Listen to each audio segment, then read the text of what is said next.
Single mother slept on CEO's shoulder with baby, until his proposal at the wedding stunned everyone.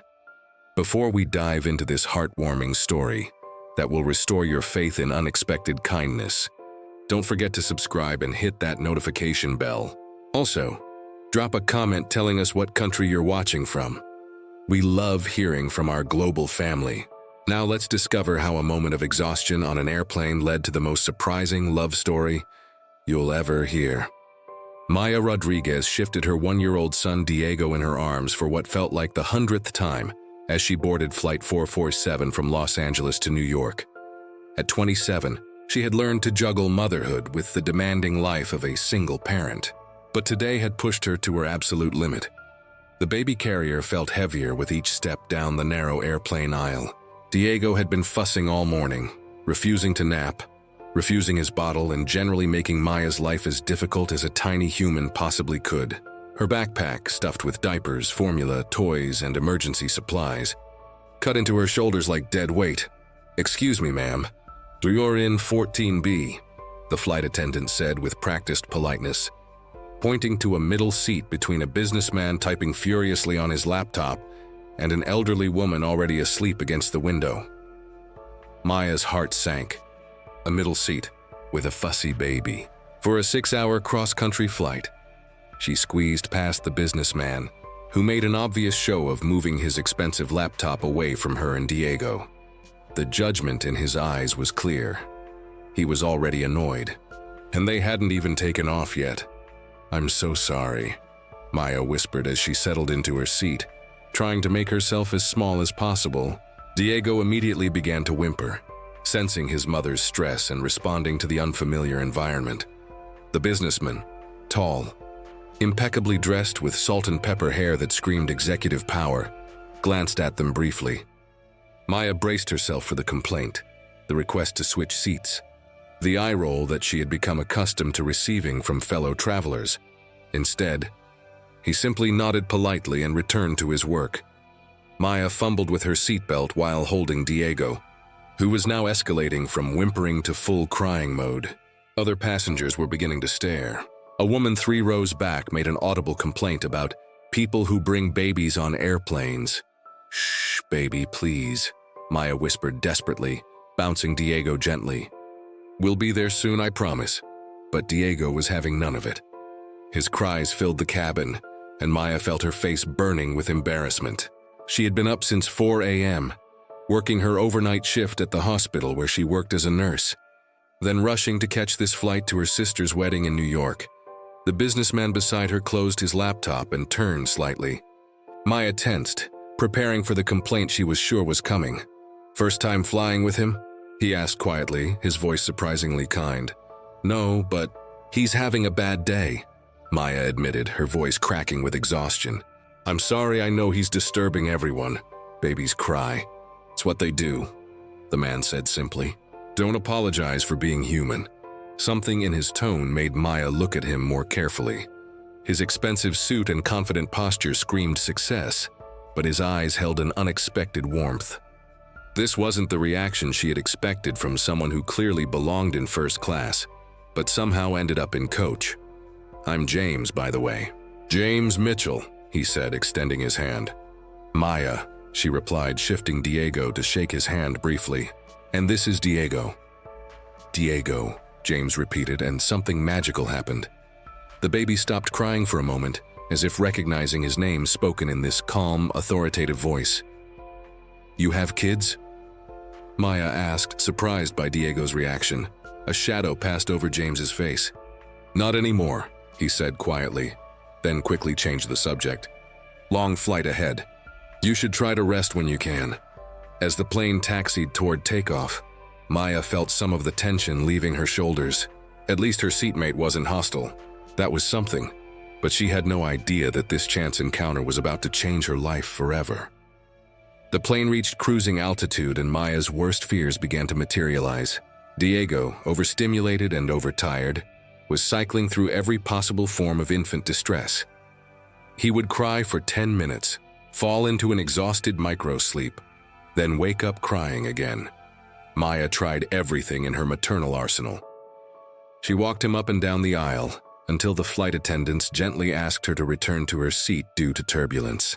She offered him his bottle, his pacifier, his favorite stuffed elephant. Nothing worked. "I'm so sorry," she kept whispering to James, who had given up any pretense of working and was simply sitting patiently beside them. "Stop apologizing," James said firmly but kindly. "You're doing everything right. Sometimes babies just have bad travel days." Other passengers were less understanding.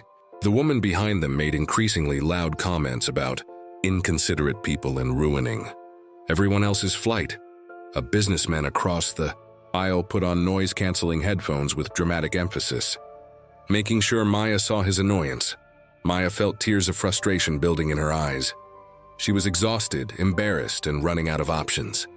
This flight was supposed to get her to her sister's wedding rehearsal dinner, but at this rate, she would arrive as an emotional wreck.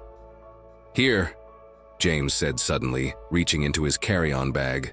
He pulled out a small tablet and a pair of child-safe headphones. "These usually work magic." "Oh, I couldn't," Maya began. "It's not charity," James interrupted with a slight smile. "It's survival. His crying is starting to give me a headache too." He queued up a colorful children's show on the tablet, and Diego's crying immediately reduced to curious sniffles. Within minutes, the baby was completely absorbed in the bright colors and cheerful music, his tiny hand reaching toward the screen. "You're a lifesaver," Maya breathed, feeling her first moment of peace since boarding. "I have some experience with difficult passengers," James said with a wry smile. Though usually they're wearing suits and complaining about quarterly projections, Maya laughed, her first genuine laugh in days. "What do you do?" "I run a company. We develop educational software for children," James explained. "Hence the emergency tablet loaded with kid-friendly content." "Occupational hazard." "A company," Maya repeated, sensing there was more to the story. His clothes, his confidence, the way the flight attendants treated him with extra deference. This wasn't just any company. "Mitchell Educational Technologies," James said simply. "Maybe you've heard of it." Maya's eyes widened. Everyone had heard of Mitchell Educational Technologies. It was one of the largest educational software companies in the world, worth billions, which meant the man sitting next to her, patiently helping with her crying baby, was one of the most powerful executives in the country. "You're that James Mitchell," she whispered, "the CEO who donated $50 million to children's hospitals last year." James looked uncomfortable with the recognition. "I prefer to think of myself as just another guy trying to get through a flight without a headache." But Maya wasn't fooled. She had read about him in business magazines, the youngest CEO to ever take a company public, the tech mogul who revolutionized children's educational software, the philanthropist who quietly donated millions to causes supporting children and families. And here he was, sharing his personal tablet with her son, and treating her like a human being instead of an inconvenience. Diego had fallen into a peaceful sleep, finally worn out from his earlier protests. The tablet slipped from his tiny hands as his breathing became deep and regular. "Thank you," Maya whispered, adjusting Diego in her arms. "You didn't have to do that." "Everyone deserves a little help sometimes," James replied, his voice gentle. "Especially single mothers on cross-country flights." Maya looked at him sharply. She hadn't mentioned being single. James noticed her expression and smiled sheepishly. "No wedding ring, traveling alone with a baby, the exhaustion of someone doing everything by herself." "I wasn't trying to pry, I just recognized the signs." "You're very observant for a CEO," Maya said, settling back in her seat with Diego finally peaceful against her chest.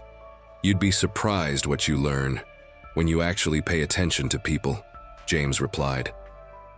As the plane hummed through the sky, Maya found herself relaxing for the first time in weeks.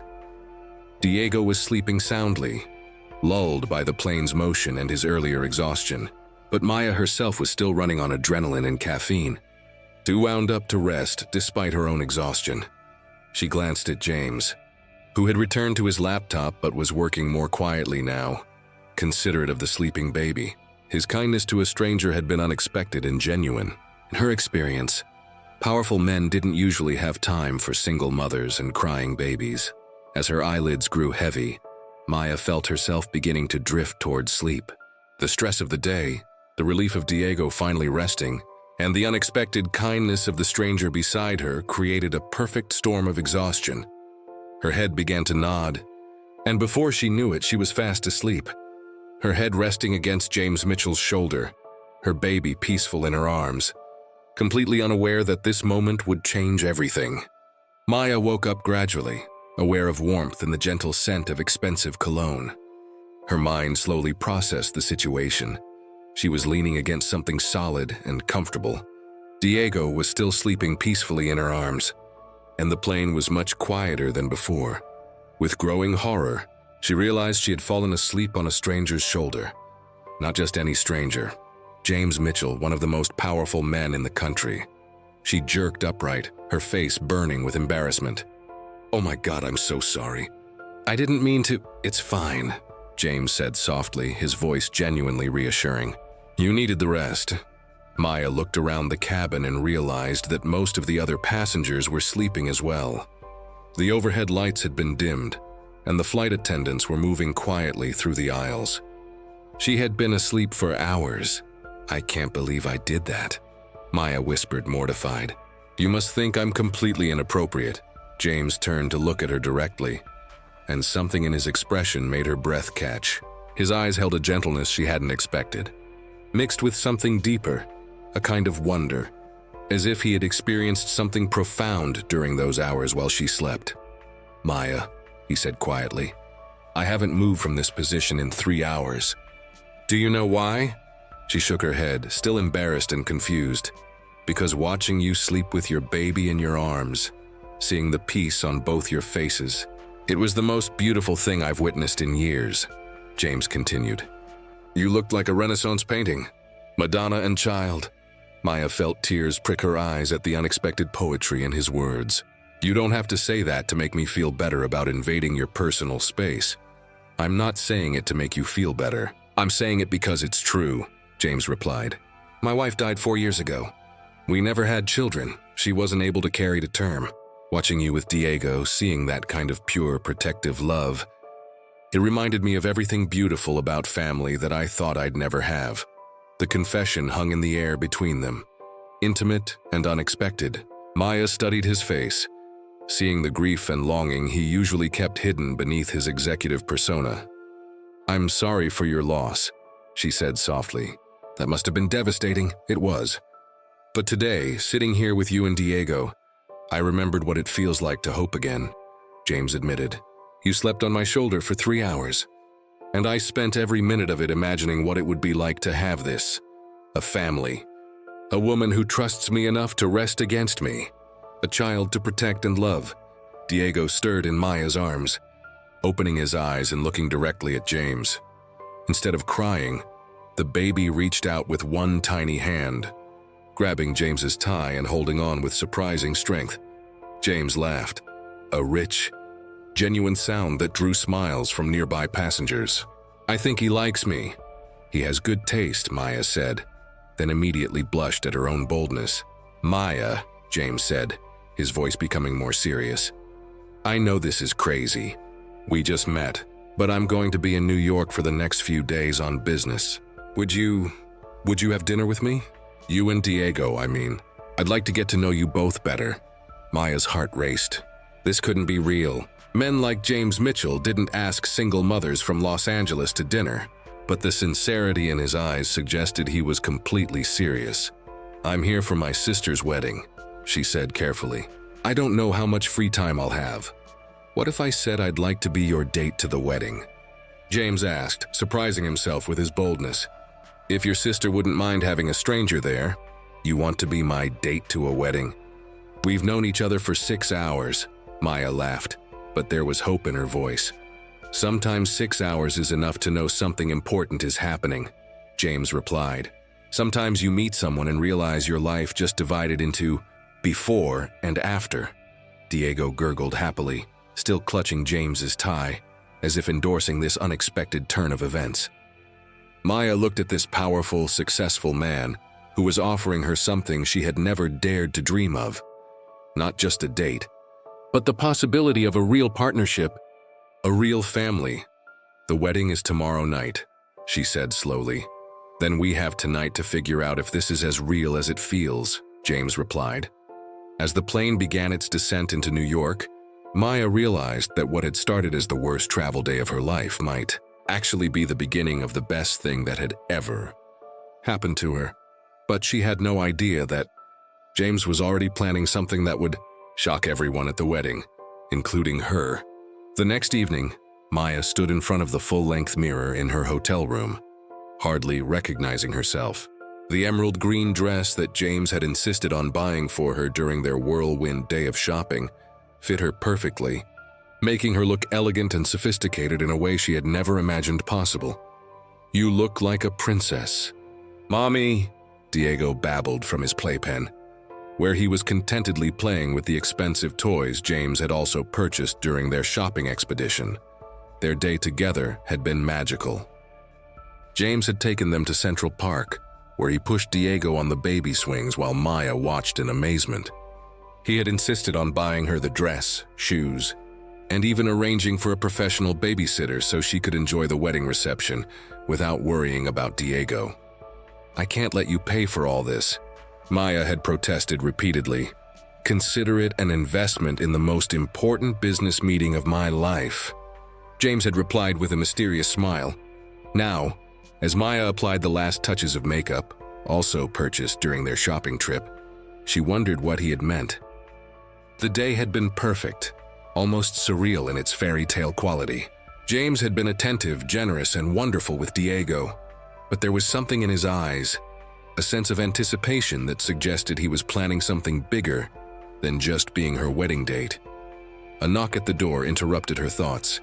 She opened it to find James standing in the hallway, wearing a perfectly tailored black tuxedo that emphasized his tall frame and distinguished features.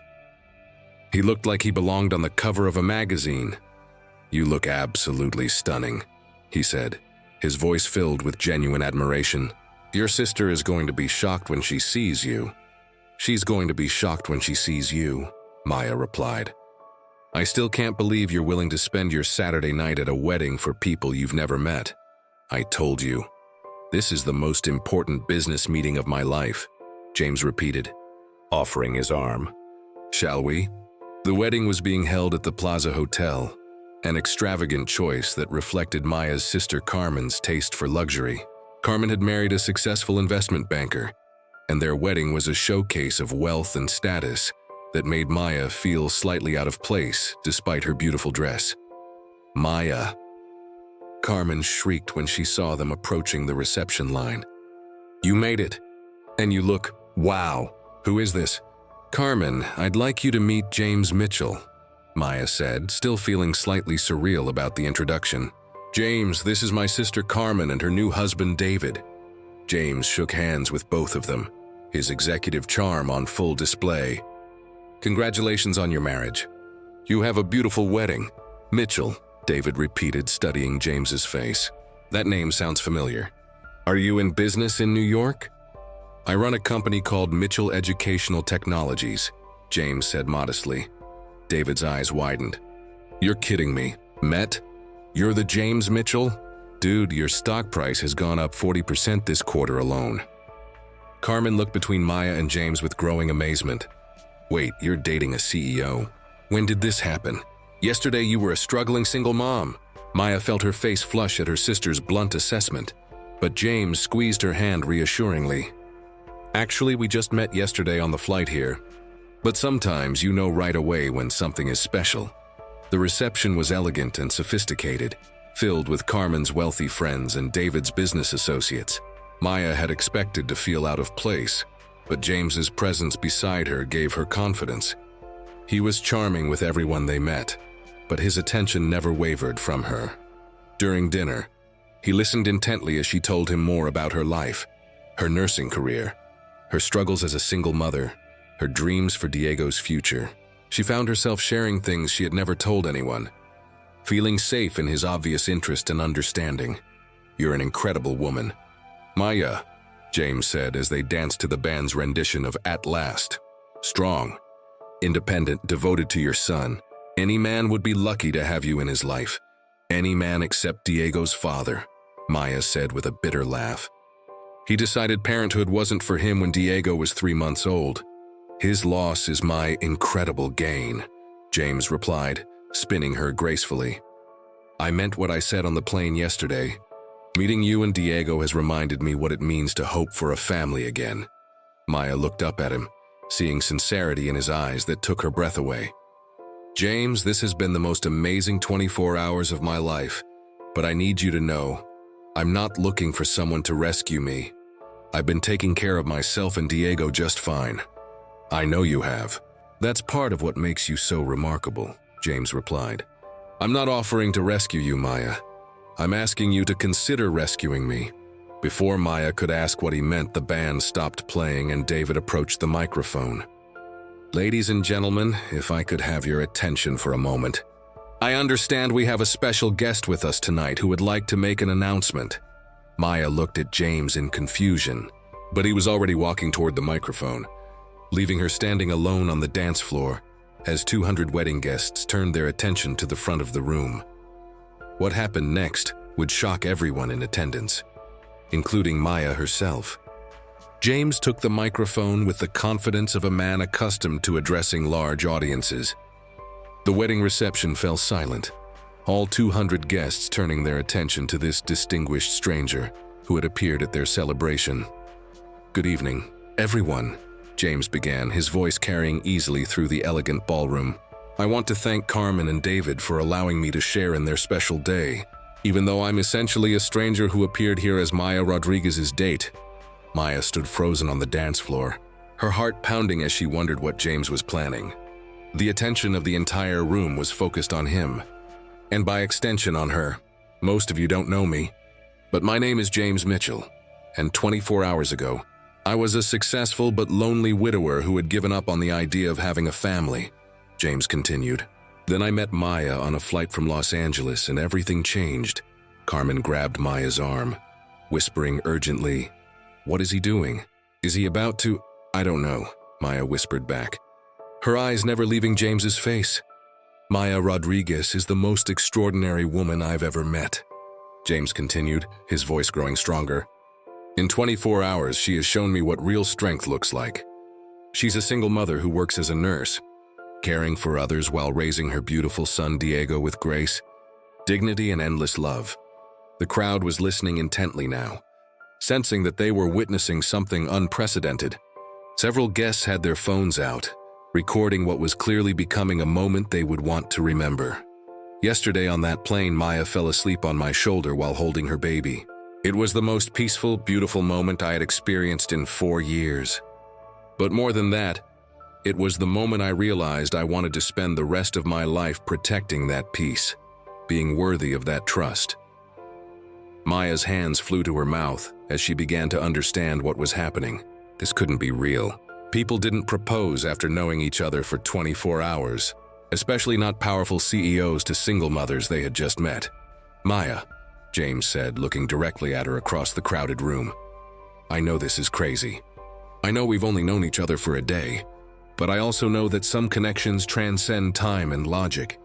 He reached into his jacket pocket and pulled out a small velvet box. The room erupted in gasps and excited murmurs. Carmen squeezed Maya's arm so tightly it hurt. 4 years ago, I bought this ring for my late wife, but she passed away before I could propose to her. James continued, his voice emotional but steady. I never thought I would use it. I never thought I would find love again. But yesterday, holding you and Diego while you slept, I knew that this ring was meant for you. Maya felt tears streaming down her face. The entire ballroom was watching her, waiting for her response to the most public, dramatic proposal any of them had ever witnessed.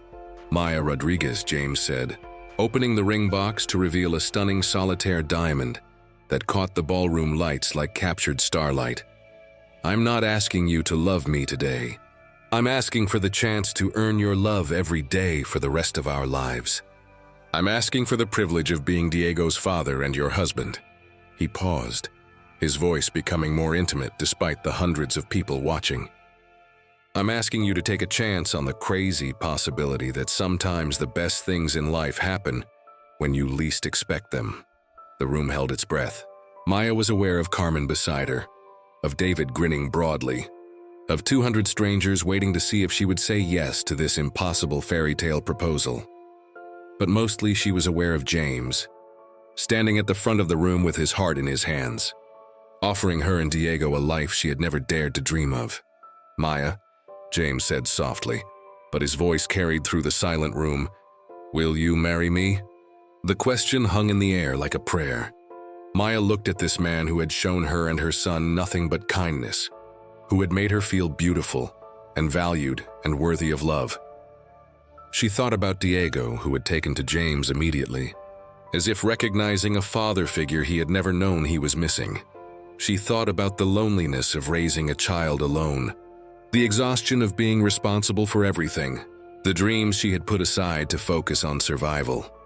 And then she thought about the possibility of partnership, of love, of giving Diego the father he deserved and allowing herself to be cherished by a man who saw her worth. "Yes," she whispered, and then louder, her voice breaking with emotion. "Yes." The ballroom erupted in applause and cheers as James crossed the room in 3 quick strides, taking Maya in his arms and spinning her around as tears of joy streamed down both their faces. As he slipped the ring onto her finger, Maya realized that sometimes miracles do happen. Sometimes a single moment of falling asleep on a stranger's shoulder can change your entire life forever. The ring fit perfectly, as if it had been waiting for Maya's finger all along. As James slipped it into place, the entire ballroom erupted in celebration that rivaled the original wedding reception. Strangers were wiping away tears, and the photographer was frantically capturing every moment of this unexpected romantic drama. "I can't believe this is real." Maya laughed through her tears, staring at the ring that caught the light like a captured star. 24 hours ago, I was a single mom barely making ends meet, and now I'm engaged to a CEO I met on an airplane. "Believe it," James said, cupping her face in his hands. "Believe that you deserve every beautiful thing that's about to happen to you. Believe that Diego deserves a father who will love him unconditionally. Believe that sometimes the universe puts exactly the right people in exactly the right place at exactly the right time." Carmen rushed over, still in her wedding dress, practically bouncing with excitement. "Maya, this is incredible. You've completely upstaged my wedding, and I couldn't be happier about it." She threw her arms around both of them. "Welcome to the family, James. Thank you for sharing your special day with us," James replied graciously. "I hope you don't mind that I turned your reception into my proposal venue." "Are you kidding? This is going to be the most talked about wedding in New York social circles for years," Carmen exclaimed. "David's friends are already posting about it on social media. You two are about to go viral." As if summoned by the mention of social media, guests began approaching with congratulations and requests for photos. Maya found herself the center of attention in a way that would have terrified her yesterday, but today felt magical and right. Mrs. Mitchell, an elderly woman, said, taking Maya's hands, "I've known James for years through business connections. I've never seen him look this happy. You must be very special indeed." "It's still Rodriguez for now," Maya laughed, "but thank you. He makes me feel very special." James appeared beside them with champagne, his arms sliding naturally around Maya's waist, in a gesture that already felt familiar and comfortable. "Actually, I was hoping we could discuss that timeline." Maya looked at him in surprise. "The timeline? Well, I was thinking, why wait?" James said, his eyes twinkling with mischief. "We know what we want. We know this is right. Diego needs stability, and I need both of you in my life as soon as possible." "James Mitchell, are you suggesting we get married quickly?" Maya asked, though her smile suggested she wasn't opposed to the idea. "I'm suggesting we get married as quickly as legally possible," James confirmed. "Tomorrow, if we can manage it. Next week at the latest. Life is short, Maya. We've already lost too much time living without each other."